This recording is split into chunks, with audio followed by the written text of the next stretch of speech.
Making of the Constitution. Introduction.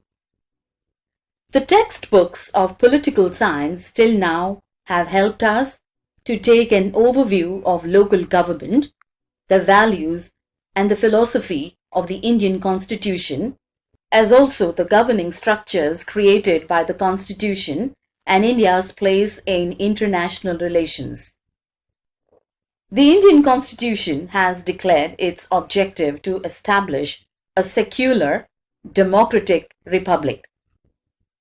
Also, it has made extremely important provisions to ensure that the citizens get justice and their freedom is protected. The Indian Constitution is seen as the means through which a progressive developed society based on social justice and equality will be established. The Constitution came into force from 26 January 1950, and since then the government has been working in accordance with the principles of the Constitution. In this chapter, we will take a brief overview of widening nature of Indian democracy, the important changes that have taken to establish social justice and equality. This review will primarily focus on 3 points. 1. Democracy. 2. Social justice. 3. Judicial system. Democracy. Political maturity. Democracy does not merely imply a democratic structure. The essence of democracy is to integrate the principles of democracy in actual practice. Once this is done, democracy becomes an integral part of the political life of the society.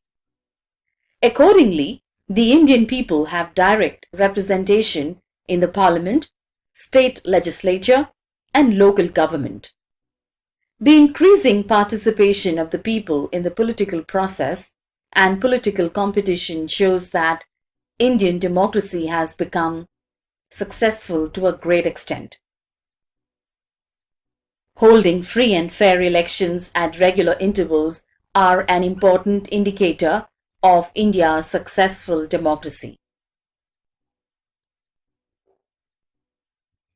Right to vote. In the pre-independence period, several provisions existed which restricted the right to vote.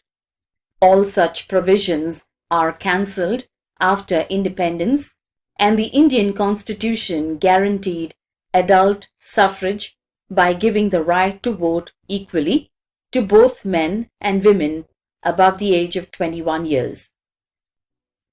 The voting age was further reduced from 21 to 18, which gave opportunity of political participation to the young generation in India.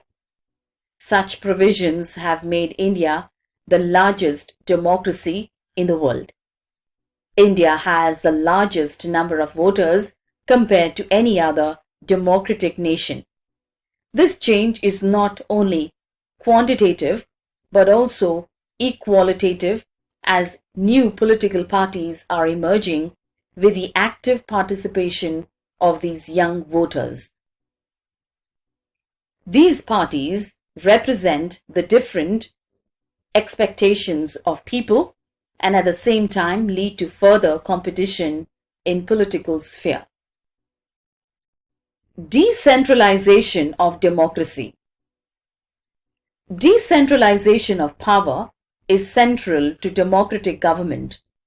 Decentralization controls the misuse of power and also creates opportunities for political participation for the common people.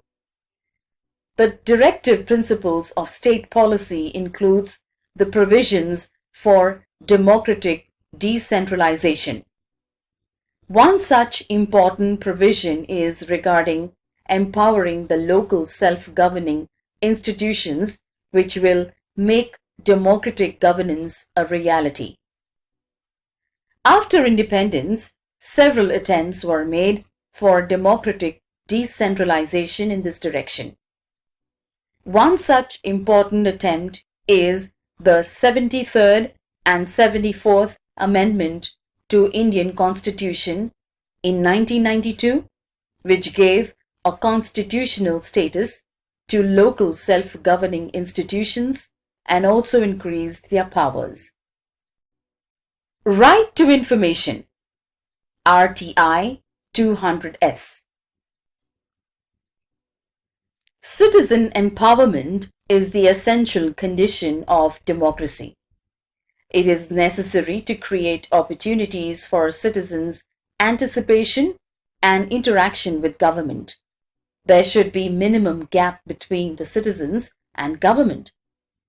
The increased communication between citizens and government helps in strengthening democracy and in building trust relationship between them. Citizens have a right to know about the working and activities of the government. The Government of India gave right to information to citizens of India to ensure transparency and accountability, which are the hallmarks of good governance. Right to information has made the government more transparent and has reduced the element of secrecy in the working of government. After 2000, the whole approach towards democratic reforms has been changed. Democratic reforms are considered as rights of citizens. Accordingly, citizens in India have got right to information, education, and food security. These rights have strengthened democracy in India.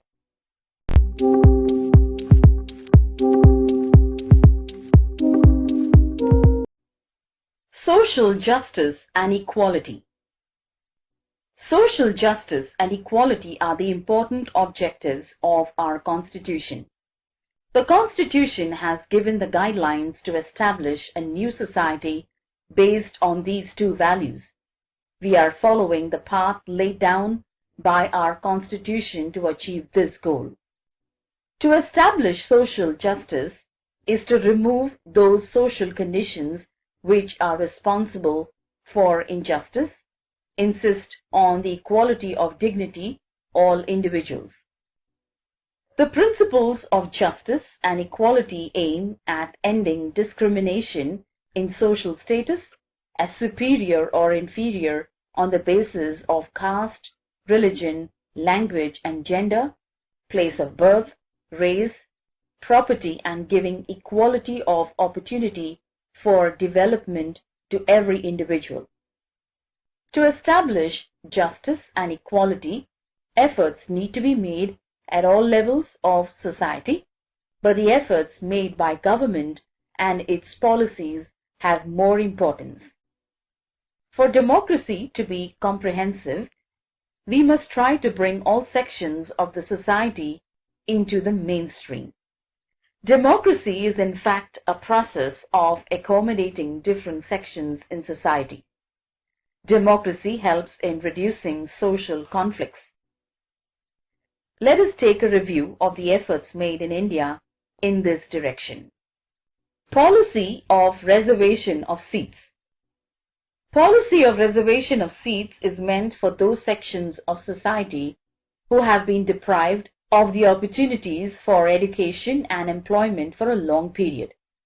Accordingly, in educational institutions and in government services, some seats are kept reserved for scheduled caste and scheduled tribes.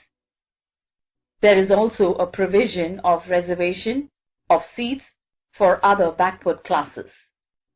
The Scheduled Caste and Tribes Prevention of Atrocities Act. This is an important act for establishing social justice and equality. This act prevents any injustice against the people belonging to scheduled caste and scheduled tribe, and any act of atrocity committed against them is liable for punishment. Provisions for minorities. The Indian Constitution has made several provisions for the protection of minorities. The government has adopted several policies for minorities to opportunities for education and employment.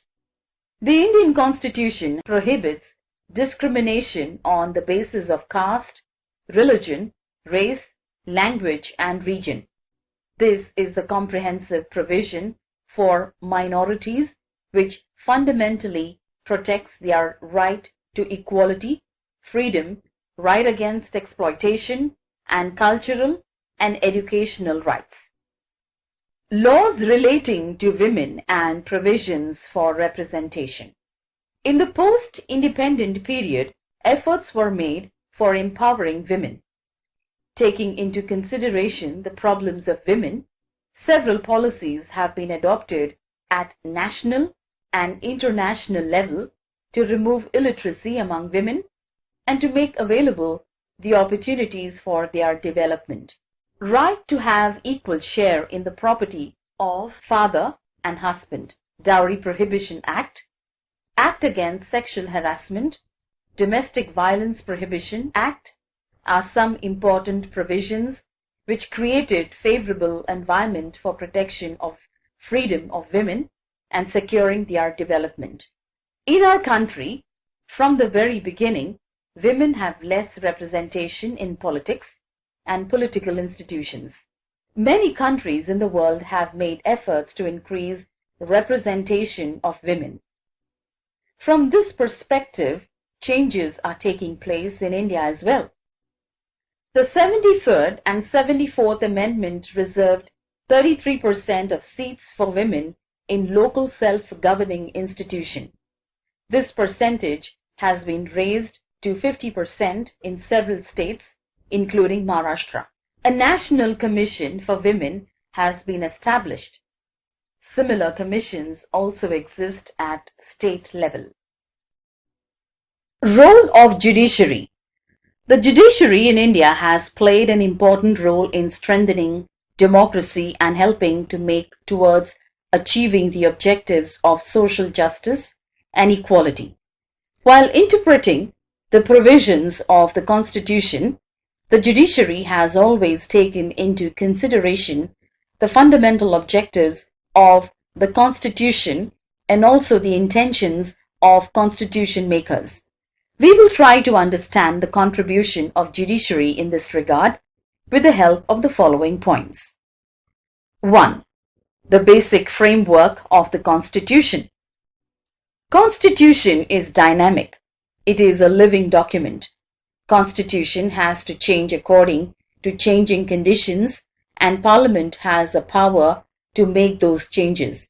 Judiciary accepted this power of Parliament to make changes in the Constitution, but at the same time specified the limitations on this power. Judiciary took a stand that Parliament, while amending the Constitution, cannot alter the basic structure of the Constitution. Please understand, the basic structure of the Constitution generally includes following provisions: Republican and democratic form of the government, federal structure of the government, promotion of unity and integrity of the nation, sovereignty of the nation, secularism and supremacy of the Constitution. 2. Significant judicial decisions. The protection provides to the citizens rights due to fundamental rights. Provisions in the Constitution has been made more meaningful through various decisions of judiciary. For example, by declaring triple talaq as unconstitutional, the judiciary has protected the honor and prestige of women. By recognizing right to privacy as an important right of citizens, judiciary extended the scope of individual freedom. The judiciary has made several efforts towards environmental protection, protection of human rights, protection of rights of children, tribal empowerment, and protection of interests of transgender community. These efforts have made the political process in India more mature. This is important to understand. Democracy requires good governance or best governing practices. Following are the features of good governance: What should be done to bring good governance in democracy?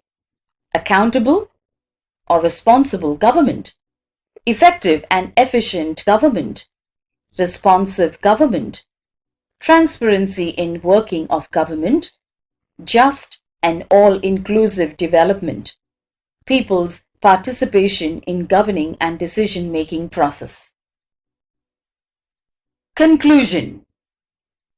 In this chapter, we took a review of the Constitution and the working of the government on the basis of the Constitution in the context of Indian democracy.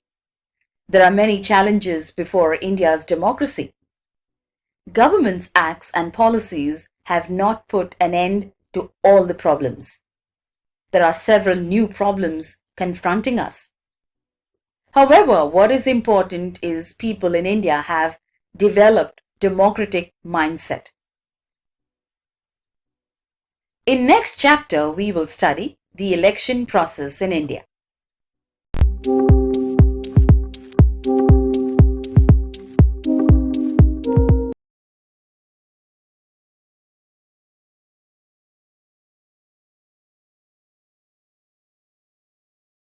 To connect with us, visit www.studycloud.in or call or WhatsApp today on 9326 866901 or email us at support@studycloud.in to become a Study Clouder.